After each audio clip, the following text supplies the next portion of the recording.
Wait उस बच्चे को बचाने के लिए 6 लोगों की टीम बनाता है, जिसमें 5 लड़के और एक लड़की होती है। उन सबकी अलग अलग एबिलिटीज होती हैं। लड़की की ये होती है कि वो किसी को भी अपनी बातों में फंसा सकती थी। एक आदमी ऐसा था जो कि इलेक्ट्रिसिटी को कंट्रोल कर सकता था। एक आदमी ऐसा था जिसके मुंह से एसिड निकलता था। एक ऐसा था जो कि गायब हो जाता था, यानी इनविजिबल। एक ऐसा था जो कि इस दुनिया से नहीं था और उसमें एबिलिटीज भी इस दुनिया की नहीं थी। और एक मूंछों वाला आदमी जिसके पास कोई एबिलिटी नहीं थी, तो उसे सिर्फ फॉर्मेलिटी के लिए रख लिया गया था। दूसरी तरफ हम केबल को देखते हैं। वो वेट के बाहर वाले दोस्त को किडनैप कर लेता है और उससे पूछता है कि मुझे बताओ कि वो म्यूटेंट बच्चा कहाँ पर है, साथ ही साथ वेट चाहता क्या है। तो वेट का वो बाहर वाला दोस्त काफी डर जाता है और उसे सब कुछ बता देता है, और ये भी कि वेट के क्या प्लान्स हैं। अब वेट को खबर होती है कि उस म्यूटेंट बच्चे को किसी दूसरे सेल में शिफ्ट कर रहे हैं, तो इसके पास अच्छा मौका था उस बच्चे को बचाने के लिए। तो अपनी सारी टीम को पैराशूट्स पर लेकर उड़ता है और उन पुलिस कार्स का पीछा करने लगता है जिसके अंदर वो म्यूटेंट बच्चा था। उस टीम में से सिर्फ एक ही लड़की होती है, वही कर्ली बालों वाली लड़की, जो कि पुलिस की कार में बैठ जाती है। अब बाकी लोग उस कार के अंदर जाना चाहते थे, लेकिन उनसे पहले ही केबल अंदर चला जाता है और उस कर्ली बालों वाली लड़की से लड़ाई करने लगता है। लेकिन तभी वहाँ पर डेडपूल भी आता है, जो कि अपनी साथी को बचा लेता है। इतनी देर में उस म्यूटेंट बच्चे ने अपना ग्लास चैम्बर खोल लिया होता है और साथ ही साथ वो उस म्यूटेंट को भी बचा लेता है, जो कि काफी जॉइंट था और उससे दोस्ती कर ली थी उसने।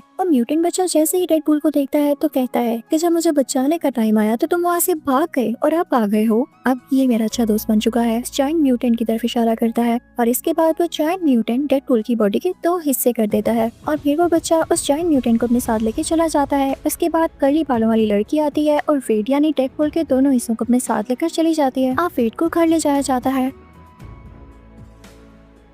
यहाँ पर वो बूढ़ी औरत भी होती है और यहाँ पर वेट काफी फनी लग रहा होता है क्योंकि उसकी टांगे रीग्रो कर रही होती हैं जैसे किसी बेबी की हो। वो वेट कर रहा होता है कि कब उसकी टांगे ठीक हो और कब उस बच्चे को बचाने जाए। तभी वहाँ पर केबल आ जाता है और उससे आराम से बात करता है। कहता है कि मैं तुम्हें अपने सारे कंसर्न्स बताता हूँ, मैं क्यों नहीं इस बच्चे को बचाना चाहता, और तुम्हारी सोच भी गलत है जो तुम सोच रहे हो कि अभी भी तुम उस बच्चे को बचाना चाहोगे। अगर मैं तुम्हें बताऊँ कि मैं इस बच्चे को क्यों नहीं बचाना चाहता तो सुनो, मैं फ्यूचर से आया हूँ, मेरी एक छोटी सी बेटी है और एक बहुत अच्छी वाइफ है। अब ये बच्चा बड़ा होकर मर्डरर बनेगा और मेरी फैमिली को मार डालेगा। अभी भी वो स्कूल के प्रिंसिपल को मारने जा रहा है और क्या तुम्हें नहीं लगता कि इसके बाद उसे मर्डर्स करने की आदत हो जाएगी। मैं सब जानता हूँ कि उसने क्या करना है बड़े होकर, लेकिन अब मसला है मैं तुम्हारी हेल्प के लिए क्यों आया हूँ, क्योंकि पहले वो अकेला था और मैं अकेला ही उसे पकड़ सकता था, लेकिन अब उसके साथ एक जायंट म्यूटेंट है और मुझे तुम्हारी जरूरत है क्योंकि तुम ही उसे हरा सकते हो। मैं मानता हूँ कि तुम काफी स्ट्रॉन्ग हो। तो डेडपूल कहता है कि ठीक है, मैं तुम्हारे साथ आऊंगा, लेकिन मुझे प्रॉमिस करो कि तुम जाते ही उसे मारोगे नहीं बल्कि प्यार से समझाओगे। हो सकता है कि वो हमारी बात समझ ले। अब उन दोनों में डील हो जाती है और वो लोग वहाँ से जाने लगते हैं। अब वो लोग वहाँ से जाने लगते हैं तो रास्ते में वेट एक्सवन हाउस पे रुकता है जहाँ पे वो स्टील मैन होता है। वो उसे बुलाता है तो वो कहता है भाई तुम्हारे मसले खत्म नहीं होते, मैं नहीं आऊंगा। डेडपूल और केबल के साथ वो कर्ली बालों वाली लड़की भी होती है, लेकिन जब तक वो पहुँचते हैं तो इतनी देर में वो बच्चा और जायंट म्यूटेंट उस स्कूल के अंदर जा चुके होते हैं। वो बच्चा अंदर जाकर प्रिंसिपल को मारने ही वाला होता है कि तभी वो जायंट म्यूटेंट बाहर आकर लोगों से मुकाबला करने लगता है।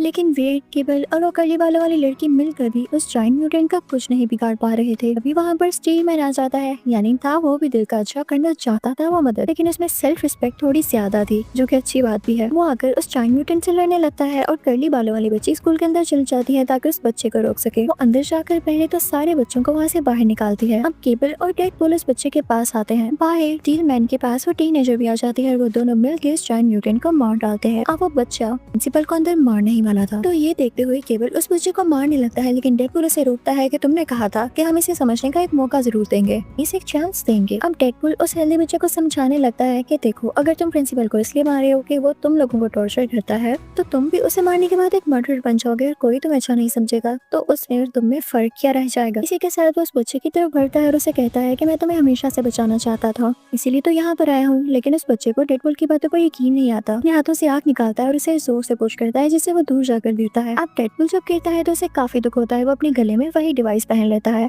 हेल्दी बच्चे से कहता है कि ठीक है, अगर तुम्हें शक है कि मैं तुम्हें कोई नुकसान पहुंचाऊंगा तो ठीक है, मैंने डिवाइस पहन ली, मेरी सारी एबिलिटीज खत्म हो गई, अब मैं मर सकता हूँ तो तुम मुझे मार लो। लेकिन केबल इसी के साथ ही उस बच्चे को शूट करने लगता है। वो गोली चला देता है, लेकिन तभी बीच में डेडपूल आ जाता है, गोली उसको लग जाती है। यहाँ पर हेल्दी बच्चा फौरन से वेट के पास भाग कर आता है और उसे सॉरी करता है, लेकिन अब काफी देर हो चुकी थी। अब क्योंकि वेट यानी डेडपूल के गले में डिवाइस थी तो उसके बॉडी पार्ट हील नहीं हो सकते थे और इसी के साथ वो मर जाता है। मरने से पहले वो सबसे कहता है कि अगर मुझसे कोई गलती गलती हो गई हो तो माफ कर देना, मेरा तुम लोगों के साथ अच्छा टाइम गुजरा। पढ़ने के बाद वो वेनेसा के पास पहुंच जाता है तो वेनेसा उसे गले से लगाकर कहती है कि तुम इतनी जल्दी आ गए, अभी तो दुनिया को तुम्हारी जरूरत थी, तुम वापस एक्समैन टीम में जाओ। उधर केबल को भी काफी दुख हो रहा होता है कि उसने क्या कर दिया। वो अपनी वॉच को मूव करने लगता है, इससे टाइम रिवर्स हो जाता है और ये उसके पास आखिरी चांस था जो कि उसने अपनी बीवी और बेटी से मिलने के लिए रखा था। टाइम वहीं पर आ जाता है जहाँ पर डेडपूल को गोली लगने वाली होती है। गोली उसे वहीं पर लगती है जहाँ पर उसकी पॉकेट में कॉइन होता है और लकीली वो बच जाता है। तो डेडपूल अब केबल से कहता है कि तुमने मेरी खातिर अपना आखिरी चांस क्यों जाया किया। तो केबल कहता है जैसे तुमने मेरी हेल्प की वैसे ही मैंने तुम्हारी हेल्प की, तुमने इस बच्चे को मर्डर करने से रोक लिया, का मतलब बड़ा होकर ये मेरी बेटी और मेरी बीवी का भी मर्डर नहीं करेगा, तो मेरी फैमिली सेफ है।